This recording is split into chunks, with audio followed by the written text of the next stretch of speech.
Good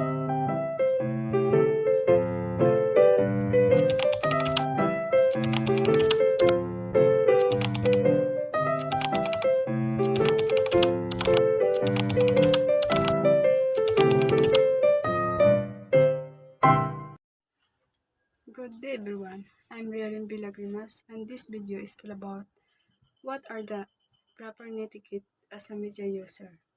Proper etiquette and behavior when I am using media are essential for creating a respectful, positive, and safe online environment to ensure their digital interactions remain respectful, safe, and supportive.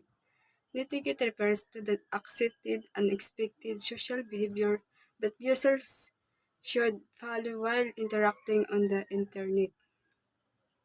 We have 9 key guidelines for maintaining good etiquette and responsible behavior. First, respect others. Second, be mindful of privacy. Third, think before you post. 4. Avoid oversharing. 5. Use proper language. 6. Stay open to different opinions. And the next, give credit. 8.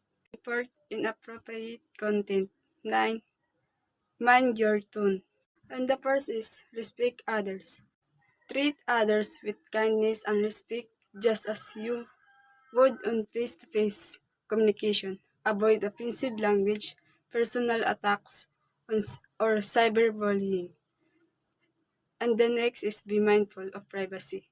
Respect others' privacy by not sharing their personal information without permission. Avoid posting on content that could harm someone's reputation or emotional well-being. And the third is think before you post. Before sharing content online, consider how it might affect others or how it may be perceived.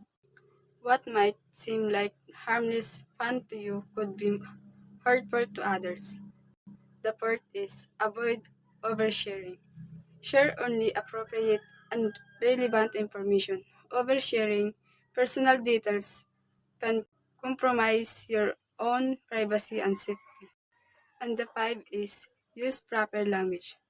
To avoid using all caps as it can come across as shouting. Use clear, concise, and polite language in your post or comments. And the 6 is stay open to different opinions. Engage in constructive discussions even when opinions differ.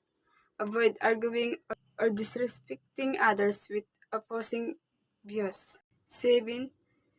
Give credit.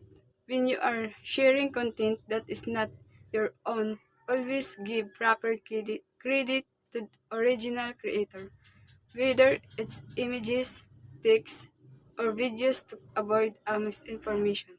And the 8 is report inappropriate content. If you encounter harmful content, such as bullying, hate speech, or misleading information, report it to the platform administrators. 9. Mind your tone.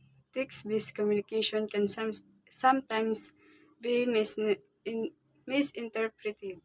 Be mindful of your tone and always aim for clarity to avoid misunderstanding. And by following these guidelines, users can contribute a healthier and more positive online community, ensuring the digital interactions remain respectful, safe, and supportive.